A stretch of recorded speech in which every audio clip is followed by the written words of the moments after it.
Hey everyone, welcome to another week of Nerd Herders. My name is Rich. I'm Nick. And we are from the Over a Beer channel.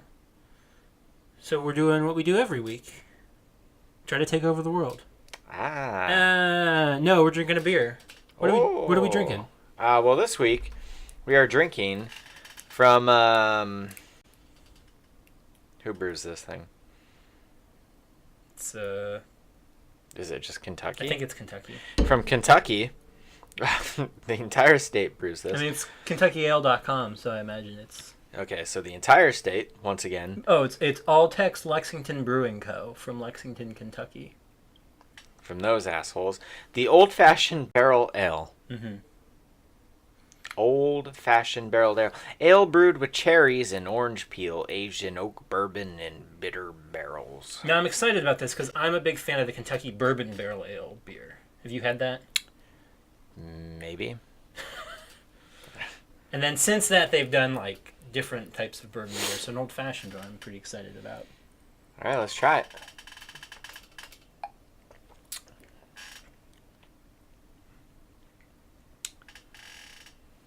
I like that a lot. Wow. Goes down real smooth. Mm-hmm. This 10% alcohol, I expect it to be kind of hit you.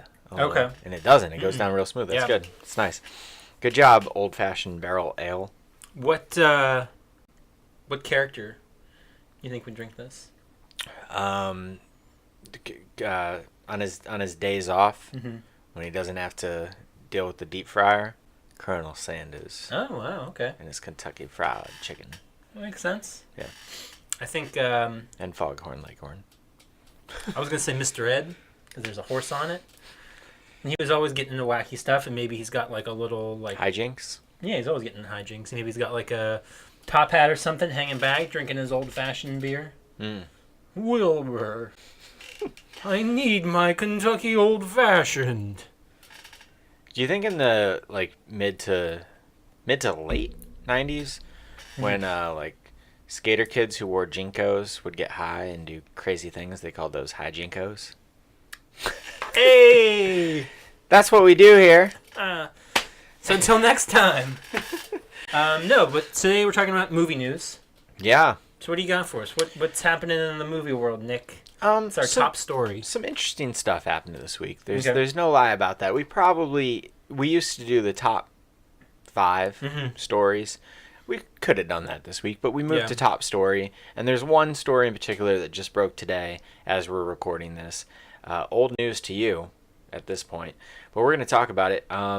Disney has officially hired Jon Favreau, director of such films as Iron Man, Chef, Elf, Swingers, Iron Man 2, Zathura, not Iron Man 3. Maid, and their most recent huge hit for Disney this year, The Jungle Book, to direct a live-action adaptation of The Lion King. Now, Disney has been doing this a lot with their animated movies. Yeah. Obviously, we just talked about Jungle Book. They also had Maleficent. They had Peach Dragon. Well, I mean, that wasn't fully a cartoon anyway before. But Beauty and the Beast is upcoming next year. Cinderella was a huge hit. I mean, this even goes back into the 90s with 101 Dalmatians and 102 Dalmatians, whatever that movie was. But they're going to do The Lion King, and they're going to keep doing these. And I think we might have even had a conversation on this show. I feel like we've talked about it in the past, where we were talking about maybe when something was greenlit. They're doing The Little Mermaid upcoming as well. These movies make a ton of money. The Jungle Book made like $1 billion, literally. So, of course, they're going to keep making live-action movies. That's the new, hit maker for them. But in my head, and I feel like I've had conversations maybe on this, maybe with other people, The Lion King seemed like the one cartoon, maybe out of their entire 50-plus animated films, that they would never do because there's no reason to do that movie live action. Yeah.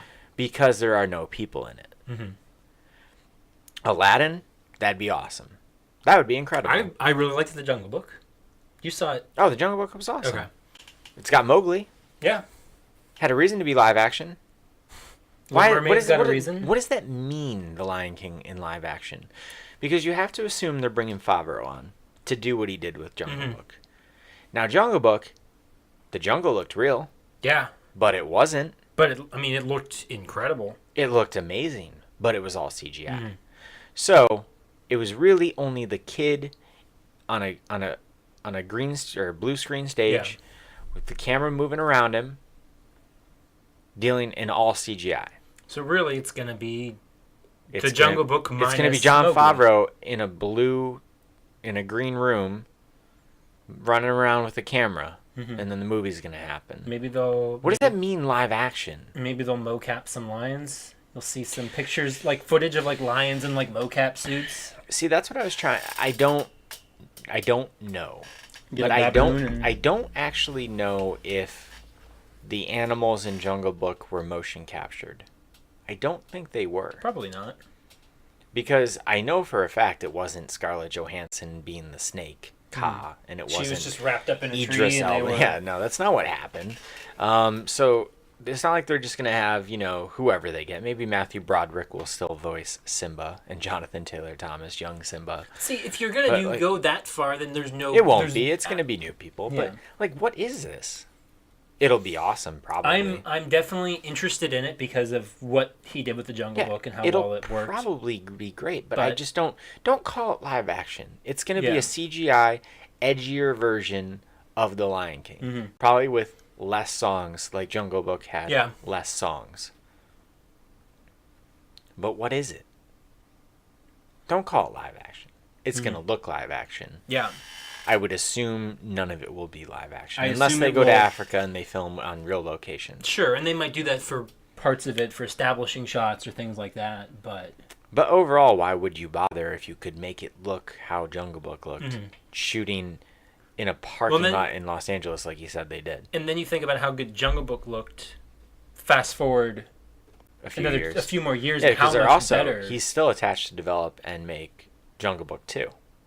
Oh, I didn't know that was... Yeah, they greenlit that the weekend that movie opened huge. And that in the articles today were very clear that he's still attached to that too. Gotcha. That seems unnecessary. Yeah. This was the one inevitable cartoon. Like, I mean, what?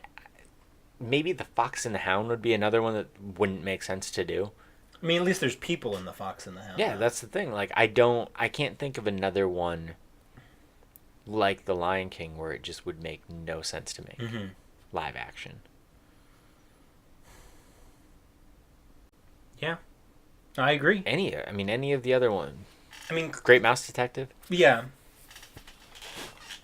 If you were going to make it, I guess you see like Rescuers, but I mean that has the same. That's got a boy though. See, that would be That's interesting. True. If you did Down Under or as the girl for the Rescuers proper. What is a Disney cartoon that has not already or that is upcoming that you want to see the most made? Because the thing about these is it's a clear cash grab for Disney, right? Yeah. But for the most part, to slightly varying degrees, these have been good to excellent. Cinderella was fantastic. I haven't seen Cinderella, and I didn't see Maleficent. Jungle Book was fantastic. Yeah, I really like Jungle Book. Maleficent, lacking. But Alice in Wonderland, but I'm excited about Beauty and the Beast. I think Beauty and the Beast has great potential. Bill Condon can be a very good filmmaker. Great cast. Little Mermaid, I'm not sure who is attached. I don't think there is a director attached, but Alan Menken and Lin-Manuel Miranda working on new songs for that together. I'm in. Sounds awesome. Mary Poppins Returns. Sounds awesome. I did not see Pete's Dragon, but word was so great. Good. Yeah, I can't believe we both missed out on that one, I feel. I mean, maybe it's. I still have to see Kubo before that's gone. Yeah, you do. Not that that's. Not that it's Disney, but animated stuff. Yeah, you absolutely do. For me, it's Aladdin. Is the next one that just would make the utmost sense. I know that's hard to replicate the magic of Robin Williams' Genie in any iteration. That doesn't mean that it can't be done in a different way. also well. Something like Mulan might be cool. Mulan could be cool, for sure. That'd be awesome, just in terms of we don't get many female-led big movies in general, and we definitely don't get many Asian-led big movies. So to have both, that would be a huge statement for Disney. It would just be Scarlett Johansson. Yeah, probably. But I mean, when we live in an environment right now where so much about what Hollywood does is predictated on whether Asian audiences will be interested, it seems like that's a no-brainer to do. Yeah. It would make a lot of money. And if done right, it could be... And people love that here. As long as you keep that Let's Get Down to Business song in the movie, people here will be excited. And then worldwide, I think people would be really into it. I think it could have some really cool fight scenes, battles. Yeah. Like in that part with the avalanche. That would be awesome. That and Aladdin those are almost the kinds of movies where it almost they didn't have to be animated. Sure. I mean, you got Eddie Murphy and the little beetle and stuff doing their thing, but that would really Mushu. Be the CG in it, like the CG characters in it. Oh yeah, that's all that you would need. Same for Aladdin. You make Apu. Yeah. And or is it Abu? Abu, Iago. The Rug. The Rug, all right. So, and then the genie, maybe, depending on how you did it. Probably nowadays it'd be CGI. So, they're making The Lion King. Are you excited about this? Let us know about that. Also, let us know what Disney animated cartoon classic would you want to see become a live-action movie. Let us know right there down there in those comments. Big Hero 6, Wreck-It Ralph, Frozen, inevitable. That's inevitable. That's coming. Just put a bullet in my brain. I fucking hate They're that not movie going to let that so go much. anytime soon. So, let us know. Tweet at us. I'm at Stonks. I'm at Rich Belson. The channel's on Twitter at OABeer_official, and you can find us on Facebook at facebook.com/overbeer. We're on Instagram at over_a_beer. Of course, right here at youtube.com/overbeer. This weekend, this upcoming weekend, we are going to be at the Spooky Empire Convention here in Orlando, Florida. That's right. Walking around. For sure Sunday, maybe the Saturday, we're going to have new buttons and new pins, or new buttons and bottle openers to give out to anyone who comes up and finds us. You can find pictures of that on our Twitter and on our Instagram. And then, of course, every Friday on SoundCloud.com/Overbeer and on iTunes, you can check out the Overbeer podcast. Check it out. Which is a much more loose and offhand bullshitty loosey-goosey version of this show. But I'll wrap things up for today. So until next time, drink up. And butter me up.